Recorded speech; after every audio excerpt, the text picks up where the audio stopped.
Hi gamers, welcome back to episode 3 of Life Plus Gaming. I'm your host Jordan. To the left of me I have my co-host Seb Tries to Play, and today we have a very special episode for you. We're interviewing our first ever pro player. His name is Meason Camille, or aka Milo online. He is a pro player for the Detroit Pistons in America and was the first ever Australian to be drafted to go play for the official NBA2K leagues. He's got an incredible story, he's an incredible guy, and we're going to have a chat with him and hear about the journey, I guess. So without further ado, Meason, thanks for coming on the show, mate. Appreciate you guys inviting me. Really good to have you here. Yeah, excited. I think we've got lots of different directions we're going to take this podcast in, but I guess for everyone in the audience, we've had the pleasure of meeting Meason in the last month, 2 months or something like that. And when we met Meason, we decided not only are we going to do a podcast, but we were going to have some fun leading up to it. So for any of you that have been following our social media, you might have caught Seb did a stream, so Seb Tries to Play, played against an NBA2K Pro Player, and that was pretty exciting. That was amazing, and look, to be honest, I think I held my own, but we won't tell you the results until later when that comes up. Yeah. And then the other thing, we did something else too, didn't we? We did. We played horse. We left the gaming world, we went into real life. Onto a basketball court this afternoon, and again, I held my own. Did you win either rounds? Oh, I can't reveal that yet. I mean, let's be honest. My community were telling me that I was going to lose by over 100 in the NBA 2K game, which, I mean, 5-minute quarters, so he didn't get quite there. But, I mean, when the video comes up... You won in spirit? Oh, we had a lot of fun. Yeah, it's great. Yeah, nice. Cool. All right, so, Meason, there are so many people out there that want to be a pro player of a game of some description, right? Yeah. How does that feel is my first question. How does it feel to be, I presumed you've gamed for a while, right? Yeah. How does it feel to be a pro player? It's an interesting, it's an incredible feeling, really. Just being able to represent a country and just you know that you're at an elite level and you want to stay at an elite level, and you're doing something that you love to do. That's for me, that's gaming and playing competitive NBA 2K. So it's an incredible feeling. Yeah, wow. And so I guess we backtrack now. How did you get there? Let's go from the start of, talk to me on how you got into gaming, I guess, how you got into NBA 2K, what pushed you down those two paths, and then at what point on that journey did you realise that there was the ability to take it to another level, and how did you kind of fall into the position you're in today, just from the top, mate? Yeah, well, I always played gaming. I had the old Nintendo, I was a Nintendo boy. Yes. And then I got a GameCube, and then I was just playing that when I was young. Then I got a PlayStation. I got NBA Live 06. I was playing against my cousin, and I'd cry if I lost, and I'd just I'd run away because I was just. How old were you? 20. I was probably 20 last week. Close enough. And I'd just be doing all that. And I got into a few other games, but I only really recently started playing 2K bit more was probably back in NBA 2K 15. Yep. So that was only about 7 years. Yep. Which doesn't feel that long ago. And that was just still pretty casual, just in the park and the 3v3 games and all that sort of stuff.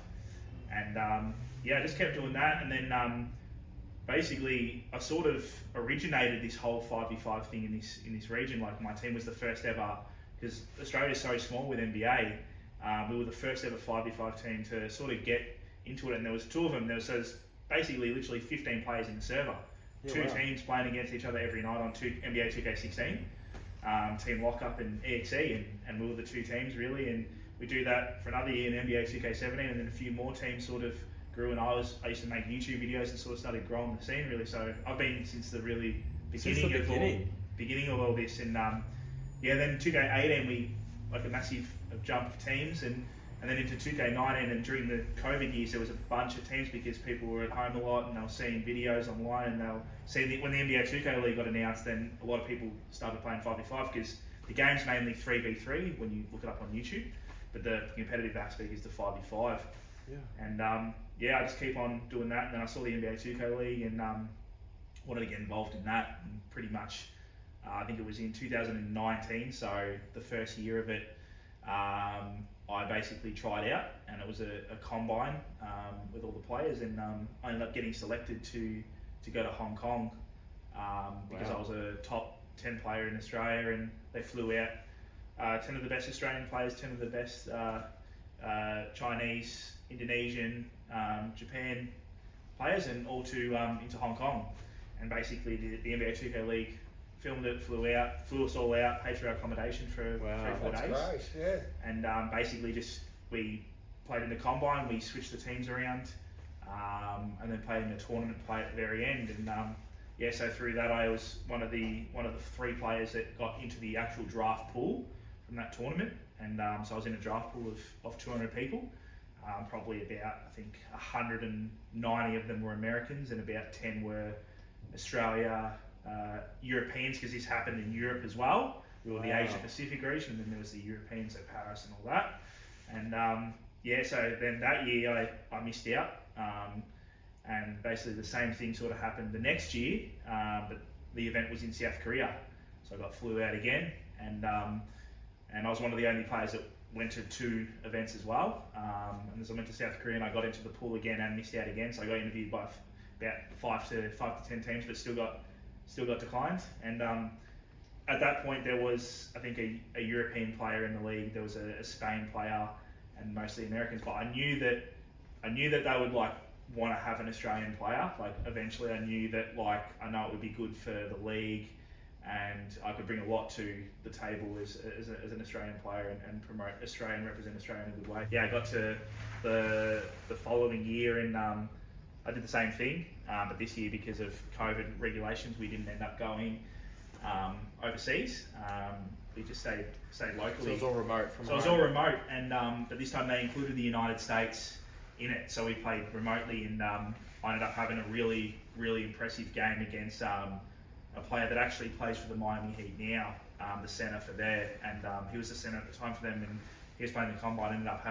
I ended up beating him and having a really good game. Like I had 20 points and 20 rebounds. Oh wow! In that game, like from playing on a United States server, so playing on delay from all the way from Australia. So what ping were you on for this? I was on 380 ping, Oh my god! and I ended up winning the game and having that score. And basically, that's what the turning point really was of actually getting drafted. Was they knew that I could play against local competition, but could I actually match up against the best players in the world?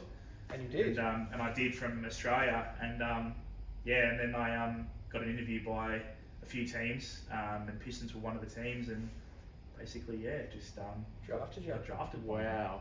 That's basically the whole. Just a small journey. There's so many progressions in there. I just want to recap that really quickly and just go back over all the individual segments. So, you started out as a young gamer, as we all do. You had different consoles, PlayStations, cried against your cousin, played mates, all that sort of stuff. Like, we can relate to that. That's, you might not be able Had a to, but, GameCube. Had a GameCube. You had a GameCube. I had a GameCube. There we go. Yeah, Right? NBA2K was on GameCube. So that's. Did you know? It was awesome. I did not. I do now. It's classic. That's a free What? fact. Mason's like, that's my life. Of course I know that. And anyway, we were diverging. So you then adopted 2K in 2015, and you got into the 3v3. Yep. You were part of the foundation of the scene, I guess, in Australia with the servers and competitive play, to the point there was only 2 teams, you and another guy, or another team, you're competing against each other. You watched that grow year on year on year, and you almost it sounds like you were in the content creation side of things, and you built that community a bit yourself, and or you and your friends and your players and whoever you're playing with at the time kind of grew that community over a 5, 6, 7 year period to the point that you wanted to get involved in the 2K leagues, and you saw all that, and then you get the opportunity to go over to Hong Kong. Was that the reason I've built up to that story? Was that the moment you were like, okay, I'm kind of, this is something a bit bigger than what I thought it was? That was like the crazy sort of moment, and when they were sending the emails out, I think they were like, I think it came to me a little bit later than everyone else's, and people started getting them, and I was like, I knew I played well, and I'm like, surely I get an email, and then when I got it, I woke up in the morning and I had it, and just knowing you're going over there with they're flying you there, they're paying for everything, it's like a big deal. It's the best in the world. Were you on your own, or did you fly your mum and dad with you? Or? No, so they just paid for me. Okay. So that was the first time that I travelled internationally by myself. Wow. How'd you go? I was all fine. Okay. Yeah, so there's no issues with that, and no homesick or anything like that. It was only I think it was 3 or 4 days. Okay. But that was like you said, that was the turning point of I can really like start. I was like, This is that was something, yeah. something that I could see because I knew it was like quite small compared to the United States. Yeah. And when I saw them doing something for us in promoting the players in Australian and Asia Pacific region, I was like, this is something I want to push for. Yeah, and like I love that that's the start of your career journey, right? But then when you hear the next parts of the story, you went into the first competition and then Hong Kong, and then you went into the South Korean, and then you did it remotely, and all through that phase over 3 years, I'm presuming that was. There was 2 levels of rejection before you got to the pro. So you've had this great moment of realizing, oh wow, I'm at the level, but then 2 years straight of knockbacks. That would have been brutal. Like I want to go into that for a bit. How did you work through those challenges before you got to year 3? Like I was just like the first year, like it was hard, but like I was like, it is what it is because the league's new. And I knew that they're going to draft players that they're familiar with in the United States. But year 2, like I knew like I improved as a player as well, and I got more interviews, and then getting knocked back that year was even like more sort of heartbreaking. And I'm like, I know a lot of my friends were like, well, we're never going to get drafted, and a lot of them just like still played but didn't really give it their full go as hard sort of thing. And that was the year that I finished the 3rd year when I actually got drafted. That was the year I finished uni, so I ended up finishing uni, and I ended up like I was working part-time as well. I ended up just getting rid of my job and basically just full focusing on this, and just even though it was remotely, I just had time to like fully put in content creation and basically like build my brand. Because I knew I got knocked back. I knew eventually, for some reason I just knew that like I'm going to get picked eventually. I'm going to put all this work in. Believe in yourself, And right? that's like basically self-belief. Like it sounds like you had mountains of it, right? Like a lot of people would say from Australia that like there's this like no hope of anyone getting drafted, but that wasn't my mentality. It was sort of just like, no, someone's going to get drafted more than. But statistically, right? Like listening to the last part of the journey as well, I think you said 200 players. 10 of them were from other countries. The other 190 from America. So you're talking you're in the 5% bracket of players, and then even that you're one of the only one Australians in that other 5%. So statistically speaking, it's tricky. Like it's not a straight shoot, but you then pulled that off in the end. Like digressing for a second, how many different teams have you spoken to? So obviously you've played for the Detroit Pistons, but who have you interviewed with? Who have you panelled with? Like I'm so curious. I had like connections with, I had like interviews with like Wizards. I had like pretty much like the Lakers, like a lot of like really like known teams. Pretty much most of the teams were awesome enough to actually reach out and give me an interview. Which was awesome because like I just like, regardless if they were going to draft me or not, it was just good for them to reach out and actually get to know me and my story and who I am. So I was really appreciative. I think it was like pretty much all the teams that reached out over the course of 3 years. And how's the interview process like? Do they actually? Is it on the phone? Is it on a voice chat? Do you actually meet them? Like, who are you meeting with when you meet the Lakers? So it's just like we get an email if you want to accept or decline the interview. Basically, It's silly to decline that. Lakers, sorry, I'm busy. So you basically, and then it's over a depends what platform they want to use. Most of the time, it's like a Zoom or a Discord video. And it's just a video chat online with the coach and the GM of the team, and then I was fortunate enough to have a second interview with sometimes a few players or like the president of the actual of the club as well. Cool. Just to get So it's just even just going through those years, like even though getting rejected, like just going through that process was just amazing. Just getting my name out and telling my story. Like, the opportunity just to be able to be in front of those people would be amazing. Like you would have learned so much. Again, it's just a really, really cool story in the sense that you're talking to these NBA franchises, like head coaches. What sort of questions would they ask you? So it was basically like sort of like in-game and out-of-game sort of stuff. So like how you, or like if you're like in-game, like how would you, if you're in an intense moment, for example, like how would you sort of talk to your teammates, or like how you are as a communicator. Just all sort of stuff like your play style in game. What do you do outside of game to like prepare for a game? Sort of stuff like questions like that. I sort of go into detail about who I am as a player in and out, and the work that I put in outside the game that relates to That's given me such a spicy question. So it's all about relationships then, because it's online. You're not actually physically seeing. Like when you're playing with your team, are you in the same room? Yeah. So when I was drafted, basically my visa started instantly, so they were processing that so I could legally work in the United States. Okay. That did take some time because of COVID. So I did end up missing 3 weeks of the season, and ended up getting there 3 weeks later, which was a sort of a bit of a bummer because like I basically had a lot of players were there 3 weeks before the season started practicing. Yeah. So I was 6 weeks late, and I got there, and like I was telling you when we were playing, the game is different than what we play at home. It's a modified version of the game. Yeah. So I basically have to adjust to that game 3 weeks late. But the NBA2K League did what they could to get me over there as soon as possible during the COVID time. But when I am there, we live in a apartment building. We had 2-bedroom apartments. So I teamed with Ramo, my ex-teammate, which he was basically my mentor. He's been in the league since season 1. Okay. So it was really good going through that process. And yeah, we live there, and we go train at the Pistons Performance Center, which is the right next to Little Caesars Arena where the Pistons actually play. Oh, cool. And yeah, we're all up on the 4th floor, and basically just trained up there with the team and our coach. And So you'd wake up, have breakfast, Yep. and go and actually train Yep. with your team on NBA 2K like you were a Yep. professional NBA Yep. basketball player with your character. Yep. Yep. That's amazing. Like that That's so that is cool. the coolest thing I've So ever heard. cool.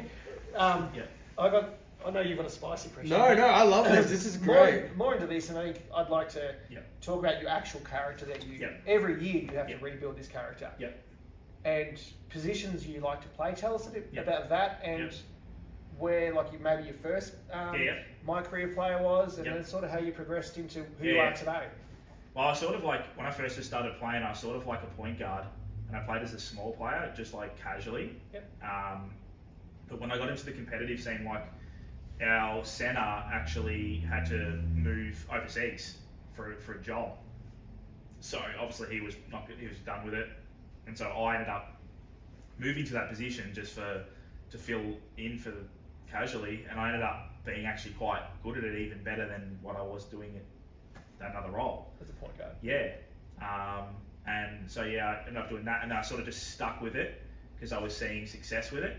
I enjoyed it, but I sort of enjoyed playing other positions, and then I really enjoyed, so when I was seeing success and I was really good at it, that's when I was really loving that center sort of role. Okay. So yeah, I've been playing that since like 4 or 5 years. And then when I got to the league, Ramo, my teammate's actually a center. He's been in there since season 1. So he was like the number 4 pick of the draft. Oh wow. So he's like a legend pretty much. Yeah. So basically, I was the 6th man of the team, and I ended up filling in playing power forward, which is the second big man of the team. And I ended up, I was the most used 6th man in the league as well. So I had played 18 games more than any other 6th man in the league as well. That's great. Because usually a 6th man is not really playing that many games, or they usually fill in here and there when they need it, or if there's a roster change being needed. But I was fortunate enough for the Pistons to end up getting a starting role, and That's awesome. played 18 games of the season, which is 18 out of 25 games. Wow. Yeah. So You basically played the I whole basically played the whole That's cool. whole of the season, and then our actual power forward ended up coming back just like 5-6 weeks before. So then they ended up going into the playoffs, which I wanted to play the playoffs, I really did, but I was just being a good teammate at the time. Yeah. And I was happy for them to go in, and I was getting all the support that I could. So Yeah, no, I give absolutely. them- Like, you're part of a team. At the end of the day, Yeah. you got to do the best thing You for got the to club. exactly. Yeah. Unfortunately, it's the way It's of that- life, it's- isn't it? exactly. So, I know a lot of pro athletes. When you put the team first, it's an ego test, and you got to allow it, and it's growth. Yep. And fingers crossed you get drafted again, and that'll be a good learning Yeah. experience for your next team. And Yep. they'll know your team first, Yep. which, mate, most clubs and coaches will Yep. appreciate that. So Yeah, I love doing. I think I felt like I was really team first orientated, and I think that's what's needed at a lot of clubs for success. as a centre, Yeah. though, you have to be. You have to Yeah. be you're the hustle guy. You're setting Exactly. the screens. Yeah. I'm interested in knowing your stats. Though. Like, so what sort of Yep. when you create? So my career, No, I love this. you create your own character. Yeah. and you start at the lowest tier, Yep. and you work your way up. Yep. And I want to know. I'm interested to see how you build your character every year. Is it the same? Do you Yeah. change it a bit? Depends. So the game sort of changes. The game comes out every year, and the meta sort of changes. Sort of like other games, like Call of Duty, for example. Like different weapons are going to be better in different years. Same thing with NBA. Like a big player might be more overpowered than a small, and then the next year, like a dunking sort of player might be more overpowered. So I sort of go with the taller player because height's very important in. They don't get shorter. Yeah, height's very important in 2K for like rebounds and all that sort of stuff. But I don't. I sort of just buy VC, which is virtual currency, which is basically like money inside a game that helps you level up. Because otherwise, I'd be sitting on the game. Grinding. Grind, but like I have to go to a point where so I just buy a certain amount of coins and I'm already at level 90 out of 100, and then you have to grind manually from 90 to 100, which is still take, for me, I did it this year in, I think it was 1.5 days, which is absolutely insane. How many hours? How long does this normally take? I'm a non-2K player. Yeah, how long would it take a casual to do that? From like 90 to 100, they probably, for a casual player, that would take like 3 to 4 months. I don't think so. I've built like a day and a half. A day and a half, dude. I've built my. So you're pro, right? Everything makes sense now. So to explain that, I've built my career player for years, and I look when I say I haven't bought this, I have occasionally. I've never bought up to 90. Yeah. I've bought maybe 200 bucks worth or whatever. Whatever it is, just to get to from 60. I think you started. Yeah, 60. Yeah. I might get to 70, and then I don't think I've ever got to 90. Yeah. Wow. And I've played my career for 3 or 4 seasons in one go. Yeah. Because like it is that hard. Yep. But again, I don't play what you play. You play on the backcourts of my career. 3-on-3 and 5-on-5. Yep. And you're the guy that I used to go there and get my butt kicked and go back and play against NBA teams. Mason's like, I'm grinding. I've only got 2 days to spare. Who's this Seb guy? Probably. Who knows? That's also interesting too. So do you ever play regular NBA games with your My Career character? Like, will you play a season and try and win an NBA Grand Final? No, so I'm not trying to. Like years ago when I first got it, I would. Yeah. But like I play that literally just to get because that's the fastest way to get it up. Ah, okay. So I like the offline. Well, the offline sort of learned playing the My Career on Hall of Fame. I sort of just play that and sort of just score like 200 points and sort of like juice it so I can get as much as I can and rebound and all that sort of stuff. And abuse the offline sort of game mode to level up as fast as I can. That's how I got it. I've won every MVP for like 5 years in a row. And I scored 150 points one year.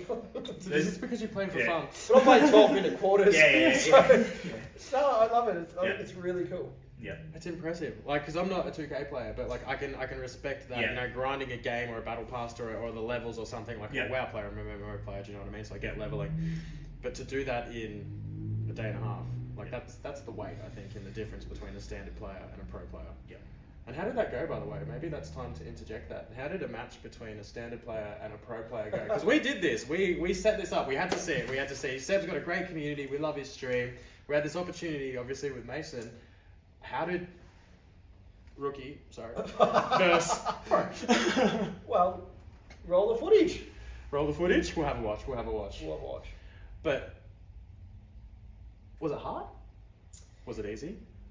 Like I get to have the best questions here. So, again, this is me not being an NBA pro player. I don't play on that end court view. Yeah. I've never played like that, but I know that's what you guys play on. Yeah.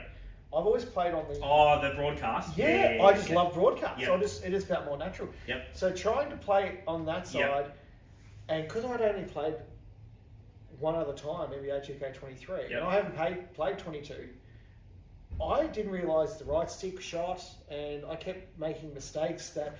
It just was funny. It was good fun. I had a great time. Yeah. You had a 1 week pre-season. I did pretty much. I played 2 games, and I made my because I thought we might play my career characters, which my guy's like 64. You're 100. Yeah. That would have been hilarious. Like maybe we should. You know, it could be the tiebreaker. Yeah. That's a bit of a story break there, because yeah.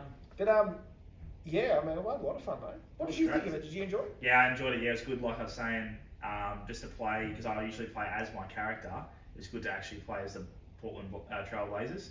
and actually play Control All 5. So it's been a while since I've done that, but yeah, it was great fun, and the viewers loved it. So yeah. Oh, they were talking smack the whole time. Yeah. Really? I reckon I had at least 4 or 5 people say I was going to get smacked, and then a few other ones said I was going to win, which was very kind of them. But it was up and down, and I picked, like, I'm a big Australian NBA player fan, so Josh Giddey and Matthew Dellavedova and all those sort of guys, Paddy Mills, Joe Ingles, and I picked OKC with Josh Giddey and tried to get him to be a Damian Lillard, and he's not that guy. He can't hit threes, so He's just not that guy? no, he's an awesome triple-double threat, but his three-point shot isn't up to Damian Lillard, so no, it was good fun. Thank you Wow. very much for that, by the way. That was all good. It's kind of cool. I just think it's cool that we got to facilitate that. Yeah. I mean, how That was often do you get awesome. to play against a pro player in a game? Oh. That's fun. When Lockie talked to you, I got jumped and hit my head on the roof when Lockie said who you were. Yeah. I'm like, mate, we got to play NBA2K. Yeah. You were so excited. Oh my god! And it was so cool. Yeah, wow. All right, so I want to backtrack a second, right? Yep.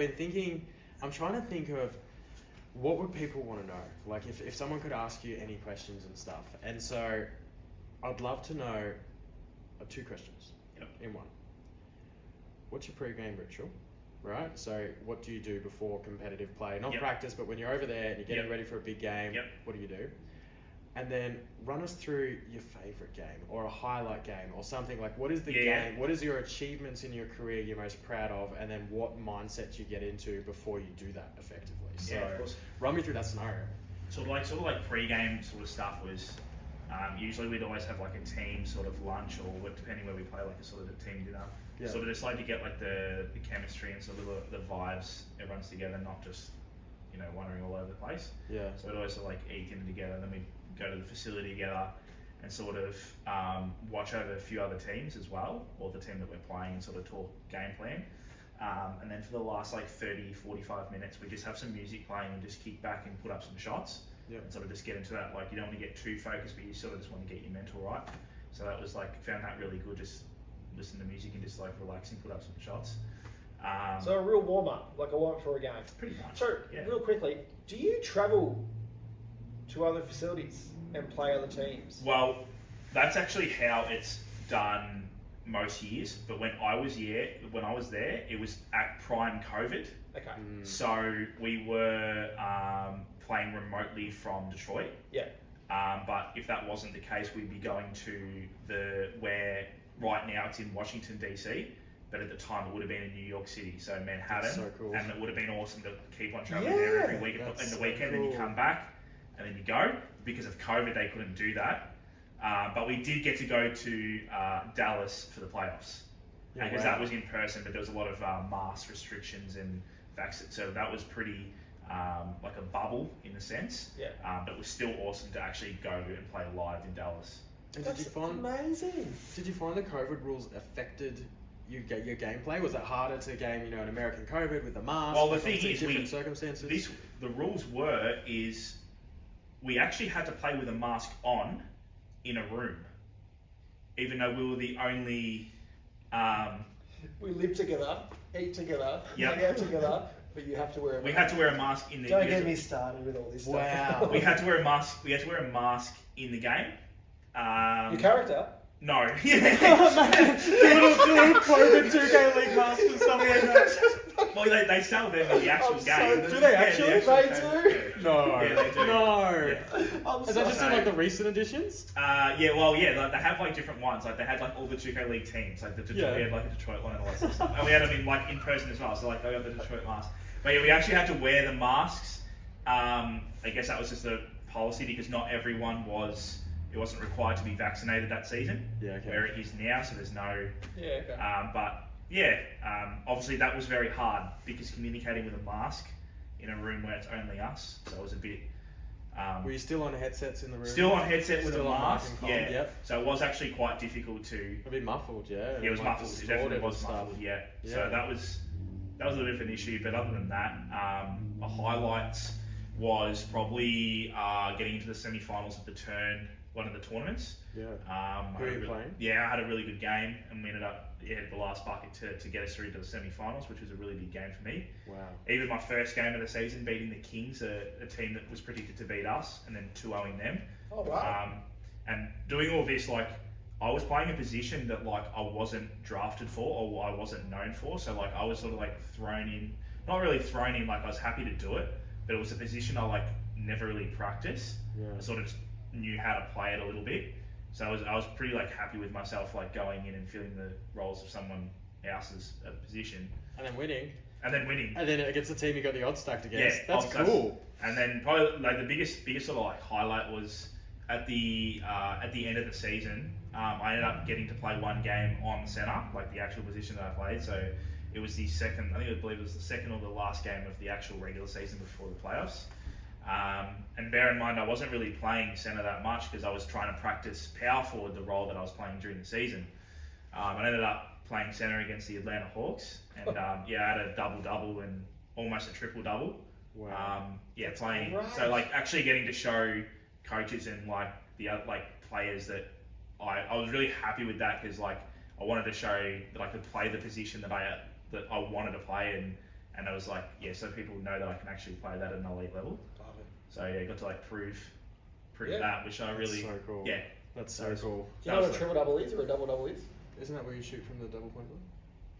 Or am I wrong here? Or am I just nodding my head and I've got no idea? So you got points, rebounds, assists. Yeah. And you got double figures in points, rebounds. Oh, And triple right. double is I'm double thinking of figures in totally points, the wrong Yeah, thing here. rebounds, and triple doubles and assists. So that's what.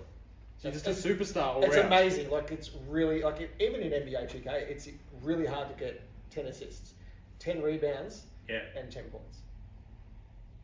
That's pretty impressive, and I love that because that's a really Australian way of playing basketball. Yeah.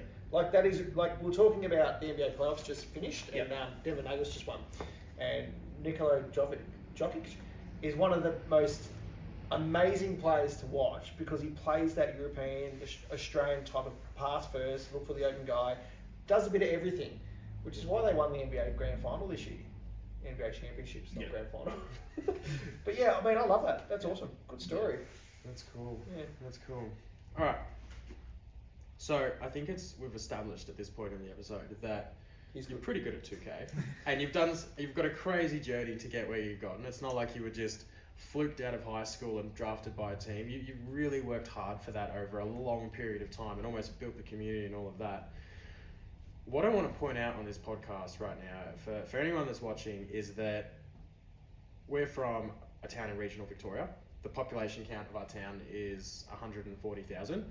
I think if we went to 139,000 people in this town and said you could be a pro player at esports and have a career in it, they'd laugh at us. You've proven that wrong. What would you say to anybody that actually wants to progress their career in a professional level? You know, what advice do you have for younger players? Because one of the things we really like to do on this podcast is promote healthy gaming, the benefits of gaming, but also that we like to tackle the topics of parents and supporting your children playing games, and there is valid career pathways and things like that. You know, I've just said that's something you're really big on. So, you know, even a bit on your journey of how did it go with mum and dad, telling them the news that you're a pro player, obviously you went to university, like run me through all of that. Yeah, What's your tips and tricks, advice? Go. I sort of like when I was starting out, I was like focusing on university and school, so I feel like that's like important not to just get away from that. I feel like always keep that in mind and make that a priority, but also if gaming's like a career that you sort of want to go down, just sort of like set a goal. I feel like setting a goal and having a target is really important, where if you've got no direction, I feel like you're never going to get to the place you want to be. Where my direction was, I want to play at the elite level of NBA2K, so I want to get drafted, and just like little steps that I can do to actually get myself there.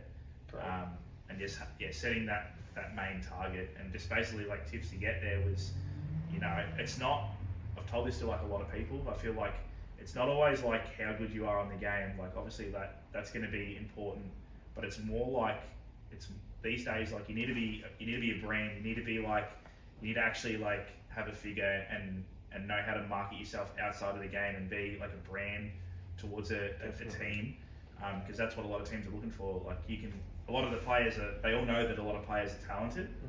It's like all the players, the top 200 players that are in the draft pool, they all know that they're talented, but who can actually bring more to an organisation outside and in the game?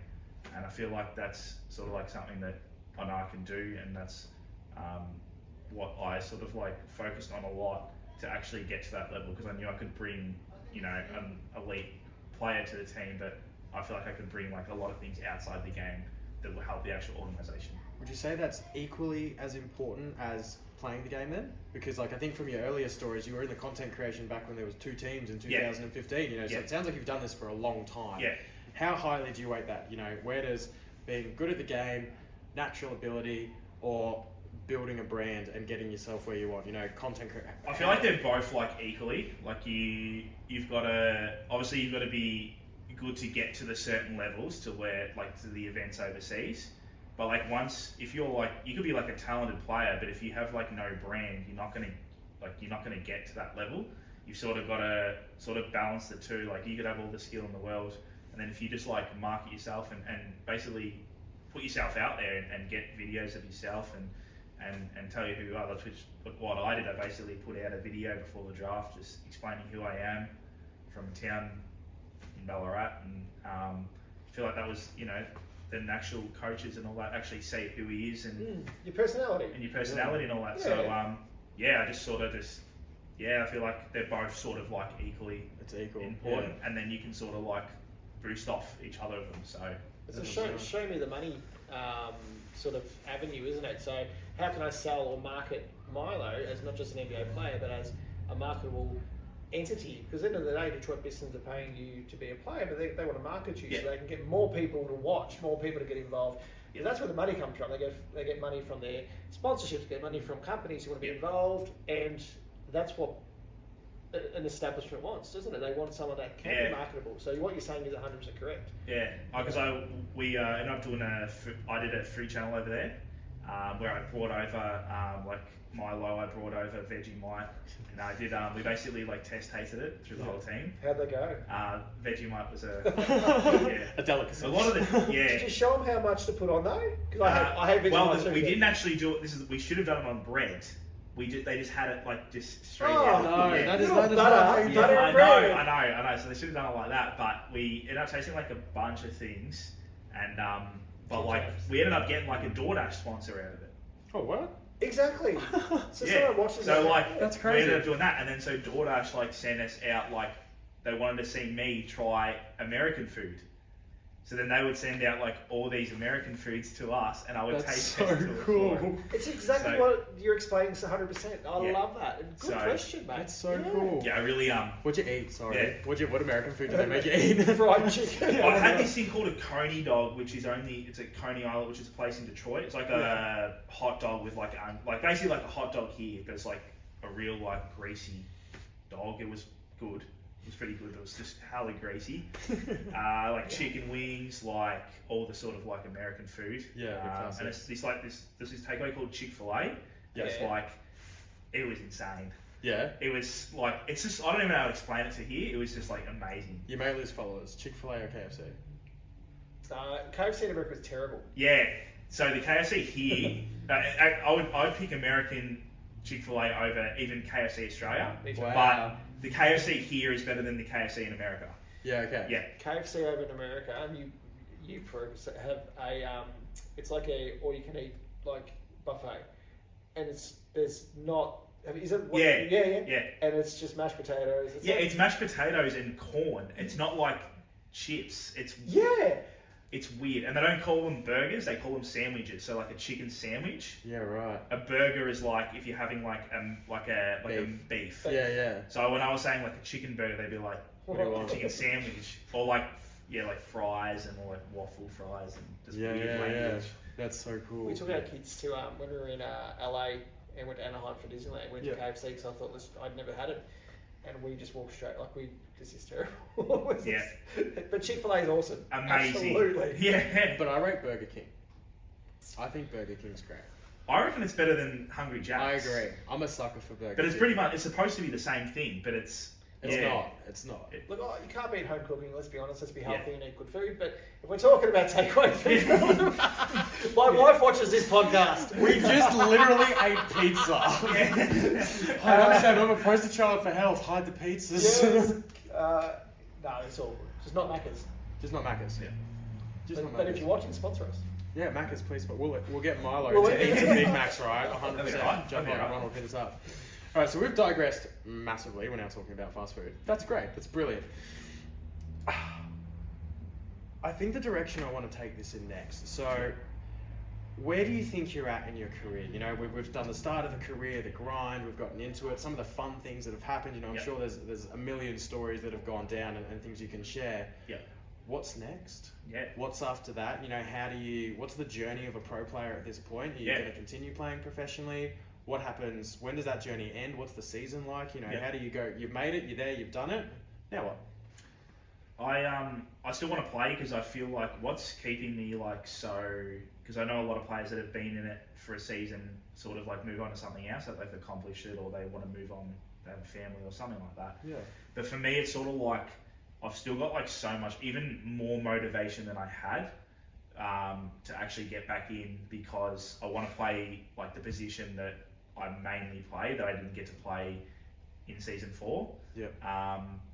And yeah, it was sort of like this year when I missed out, it was sort of really hard because I felt like I did more than anything, and I played in I did more than any other year. So it sort of like hurt a lot this year, and I was sort of questioning for at least a couple of weeks, like, do I get into something else or do I still focus on this? And I'm still focusing on other things, but I'm really towards the new game coming out in September. That's when I'll really make the push. Like I'm still pushing now, but that's when the beginning of the grind sort of recommences. Yeah, it's just like sort of want to just get back into it. So you're not done yet. You've got a few more seasons in you. You want to keep playing. Yeah, this is like I feel like this is the season that I'm going to get back in. Well, why couldn't you make it a career? Why couldn't you do this for 10 years, 15 years? Yeah, you could. You're not an AFL player where at 30 your legs and hamstrings don't work anymore. You can keep playing NBA2K. That's what I mean. Like into your 40s. Yeah. I think it's just like people have like other sort of direct desires, I guess, at maybe certain ages, or they want to do something else. But then again, they still got the time. But for me, like I would probably still play. Yeah, I could be playing since I was like 35 or even more. So the plan is to move overseas. Okay. That's actually the plan because this year I felt like I did everything I could in Australia that I could possibly do, and the only thing that I can do more than that is actually being over there and playing against the best players and playing in more competitions. Yeah. So I'm pretty much going to be moving there. I'm still working out the dates, but it's somewhere between October and November. Great. So I'm going to be moving to. I actually just had my visa interview last week in the city. So I'm moving to Toronto in Canada, just outside of the US. Yep. It was much easier to get a hold of a visa, and Toronto is like a great city that I want to go to anyway and explore. Canada's cool, yeah. Yeah, so I'm going to be going there, and it's right next to the United States, so there's no connection issues. I'm going to be living there for basically November or October-ish until February, March, until the actual draft comes up, to put myself in the best position to secure a spot. So that's basically the plan. Okay. So hang on, That's great. you've gone to get drafted again this year and missed it. Missed it, yeah. And then you're going again. Yeah. You're like the most resilient person we've had on the show so far. Like, seriously. Yeah. Did you have any feedback as to why you missed it though? Did you have any, because you got interviewed, Yeah. you said? Yeah. Were they like what you need to work on or what you can do to better your chances? The reason was the limited spots. So there was, so how it works is at the end of a season, up to 3 players on the team can get retained. So you can't actually keep the same team going into each year, which, so in other esports, it's full on. So that's why it's very hard to get in. So you can only keep 3 players. There's no 6-man anymore. So there's only 5 players per team. So basically 2 players go into free agency and have to get re-picked up. Yeah. So it's very tough. It's a very tough league. And basically the position that I want to play centre, they ended up keeping, I think it was 20 out of the 23 teams, the centre got. So there was 3 centre spots this year. Wow. Yeah.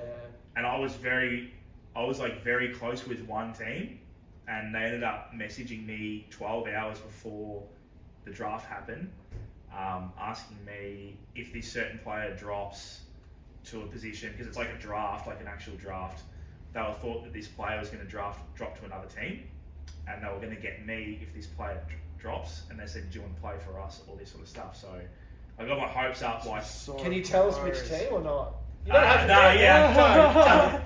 I don't want you to get in trouble. Afterwards. Alright, I'll tell you after. Alright. No, I get it. I'll tell you I'm after. sorry. I'm sorry. No. I'll tell you after. But So five players per team. Yep. How many teams are in the NBA2K league? There's every team, so there's like 23 teams with 2 expansion teams outside North America, and the only teams that are not in there from the actual NBA is the Chicago Bulls, New Orleans, and the San Antonio Spurs, and the That's who's Phoenix. Williamson plays for. We couldn't think of the team. Yeah, and then the Phoenix Suns. Otherwise, every other team, and then LA Clippers. Otherwise, every other team is in the league. Wow. Yeah. Did you get to meet any cool NBA players? So I got to meet Cade Cunningham, who is the rookie of the Detroit Pistons. He won the Rookie of the Year. Rookie of the Year. Yep. 2 years ago. You're like my Josh little Giddey basketball came like Yeah. Wikipedia for the day. I love Yeah. it. You're just No, filling me in with stand. goals. But I love this. with like COVID regulations, it was kind of hard. Yeah. So we had to get COVID tested twice a week, where they had to get COVID tested twice a day. Because if they got COVID, obviously it would just Destroy the league. wasn't good. Ruin the NBA. But I got to go past Andre Drummond, who used to play for the. He's just like a. Well, he's an old Pistons player. Yeah. So kind of a little interaction with that, but nothing. If it was like any other season with no COVID, it would have been awesome. He's 7'1" or something.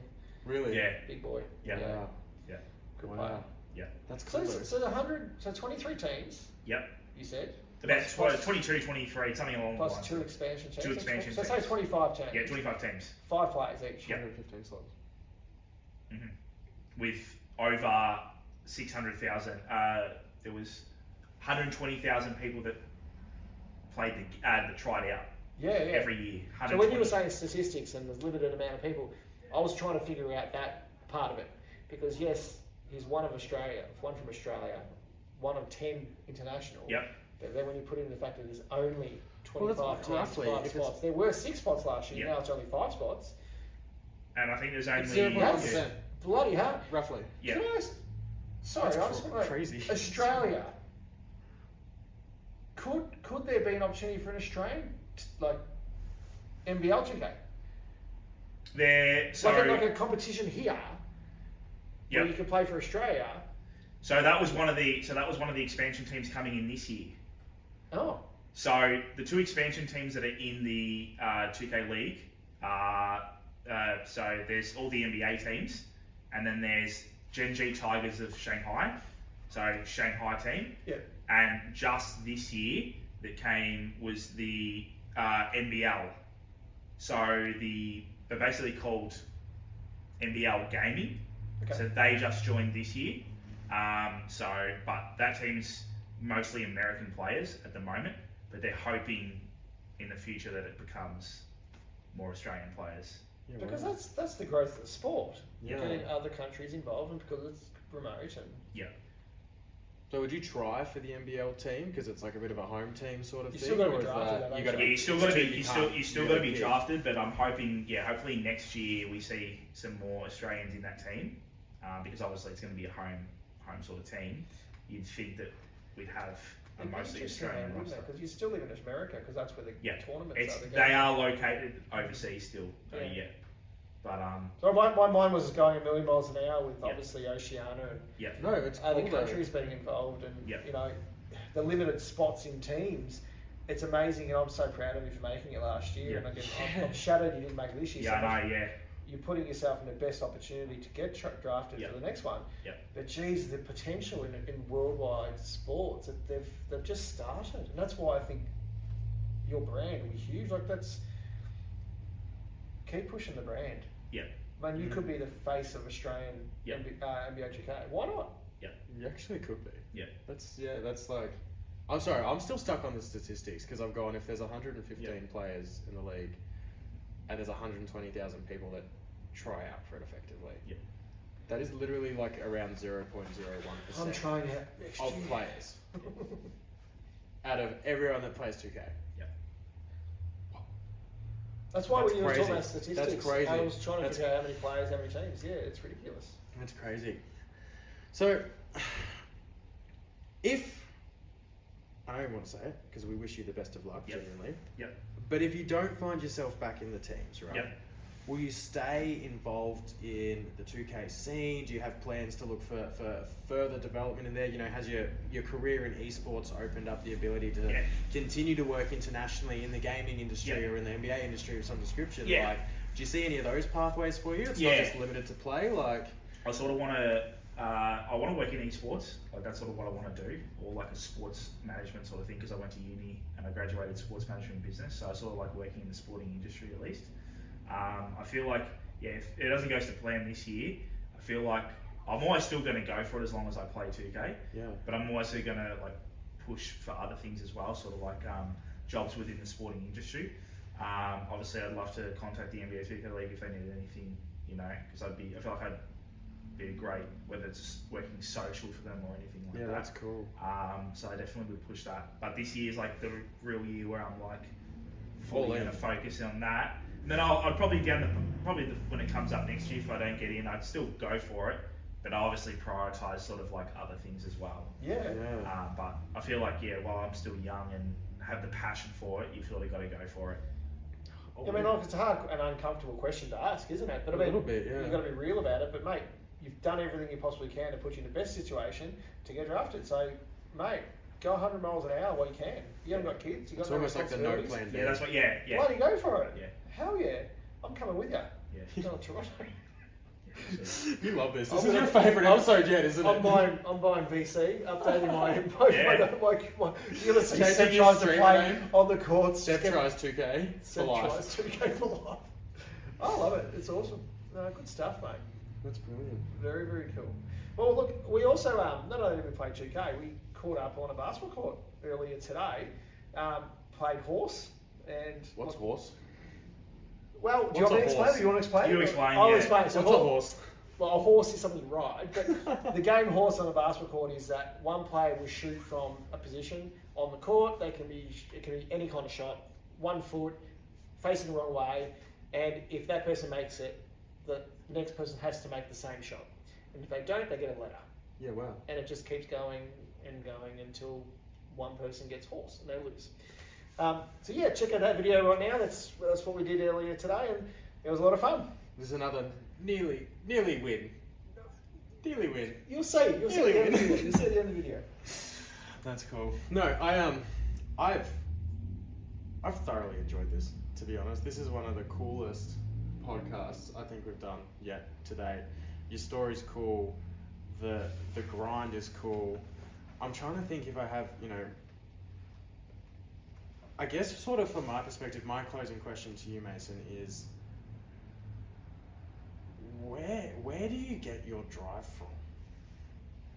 You've got so much drive. Like, if we've heard the story and the things you've pushed through, and then the barriers, and you keep going, and the barriers, and you keep going, and then you have these great games where you do crazy things like beat Miami Heat players, and then you come up against the other teams. Like, from your perspective, where does your drive? What's your fuel? What pushes you? That's what at least after this year, that's when I sort of like really questioned why I'm still sort of going for it. And I don't know, like, it's just like, I think I've always been like a sort of passionate and sort of goal orientated, and just like when there's a target, I sort of just want to hit it. I'm not sure where that comes from. Yeah. It's just like, I can just see myself, like, I can sort of just like vision, if I got the opportunity, I would just take full advantage of it, and that's like where I want to be. Like, that's exactly where I want to be back over in the States, and for some reason I just that's where I want to be, so I just basically block out the noise and just... We've got a taste. Yeah. What is his taste it? He What's wants more? it. Because like, this is like, I don't know, like, you think about it, like, imagine in like 10 years time, or like 15 years time, like, and you look back, like, why not just take the opportunity to look at, like, I got no, like you said, no no kids, or like no mortgage. No commitments, nothing like that. Big ones. You may have no regrets. You know what I mean? When you're 40 or 50 nothing or like- 60, and if you didn't try, you'll be looking back on this thinking, I should have tried. That's what I mean. Like, for me, it's like a big thing is like, you got nothing to lose. You don't. There's nothing to lose. So Mate, we're backing now. We are We're the biggest 100 miles an cheerleaders. hour behind that. And then, any kind of games coming up, or you got any kind of tournaments that we can watch, let us know. Yeah, get in contact with us via Discord or whatever. I love watching that sort of stuff, as you can tell. Yeah. But my channel and Surplus Gaming, we're going to get right behind you, mate. So I want you to be in that draft. I want you to be in a team, and I want you to pay for me to go overseas and watch us. I'm joking. I'll pay my own in the NBA. I'm an old bloke. I have enough money. But You just want to go be in the NBA scene with all the young bucks. yeah, Andre Drummond and Kate Cunningham. Like, how can you not love that lifestyle? Going to the games Michael was cool. Jordan and I don't go to the players. NBA, like the live games. Who'd Like, you watch? Besides, did you I watch was all Piston games. So I saw Pistons Chicago, Pistons 76ers, and Pistons Bucks. Yeah, nice. Yeah. Giannis. So That's cool. yeah, it was awesome. Do you have like the coolest jersey collection ever? I've got a few, and we got like heaps of our own jerseys. I was going to say, do you get your own uniforms? Yeah. That's Oh, cool. that's Like so I got like cool. 10 homes, aways, and alternative. So my Ferndale Pirates green with one Yeah. you've got that for the Yeah. Detroit Pistons. My high school basketball's got nothing on you. I'm with you. I know what a jersey is. Don't worry. You're looking at me like, do you know what a jersey is? And I'm like, I'm with you. Yeah. 100%. That's cool. No, cool. This has been a great episode. Oh, one last question, and I want to know: is there anything that happened overseas that didn't go quite as well as you'd hoped that you may have learnt the most from? Yeah. There's always like nothing's perfect, and I feel like like I said earlier, I felt like I was a really good teammate, and I was really happy with that.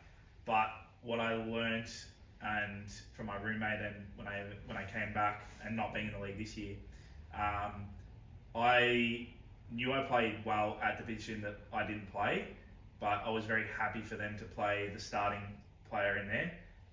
But if I could go back, I'd probably try and push myself and say, I want to sort of be that player to play, even though I played most of the game, and sort of like take a little bit. I felt like being a little bit, I was like sort of a bit laid back and sort of wanted to be like that good teammate, which was all good. There was nothing wrong with that. But maybe if I took a different approach, I might have been the one playing the. So you could have competed a bit more harder to get that position. Yeah, like I sort of, like I didn't play bad, like I played fine, Yeah. but I just wanted to be, he was drafted in the first place to play that position. So I was very happy for him to play that. But maybe I went a different approach. I could have I like, get that though. I Yeah. really do. Yeah. Fight for what you want. fight for what you want, but Yeah. there's no real regret of the way that I didn't, that being a good teammate, because that's, Well, you're in a team, but you're also competing for spots. So, I mean, it's a fine line, isn't it? You don't want to be a prick or an arsehole or a bad teammate, Yeah. but you're also fighting for a spot. Yeah. So it's a fine line that's really hard to get to, and some people don't ever know how to juggle that. It sounds like you've learned that's your biggest lesson. Yeah. So that's awesome. I'm happy with that. Yeah. Thank There's you for so answering many that. great characteristics and traits in your story. Yeah. Like, I genuinely hope some people can take some tidbits out of it that are thinking of going to that professional level or want to chase that career path or something like that. Like, it's not just about being a good game player. It's the teamwork, Exactly it's right. the brand, Yeah. it's how you interact and conduct yourself. The way you hold yourself today. You obviously, this isn't your first rodeo on a podcast. You can tell, like you're very composed, and that's all built. Like you clearly weren't born that way. Do you know what I mean? So that's crazy cool progression. Awesome. Have you got anything else you'd like to add? No, I'm really happy. Thank you so much for coming, man. Cheers. Yeah. It's awesome. Appreciate you guys having me. No, thank you so anytime, much, and, Mason. Yeah, it's just awesome that I love doing stuff for local Ballarat, and Yeah. it's just awesome having you guys to like a gaming company here. So I'll do anything to Thanks, man. help you guys out. It's awesome. Yeah, no, thank you. I really appreciate that. having me on here. And Seb, old mate Seb tries to play. We've got to get around you. The Subscribe. greatest streamer in Australia. Streaming in 40 minutes. Streaming in 40 minutes. But in all honesty, thank you, Mason. This has been great. Of course, thank you, Seb. And to anyone that's watched, if you have any questions, comments, things like that, chuck them down below. Please, if you want to follow Milo, we're going to chuck all of his social links, watch his gameplay, support his journey. Of course, as per always, watch Seb's stream. It's great to watch. Thank you all for tuning in. It's been great, and we'll see you next time for episode 4.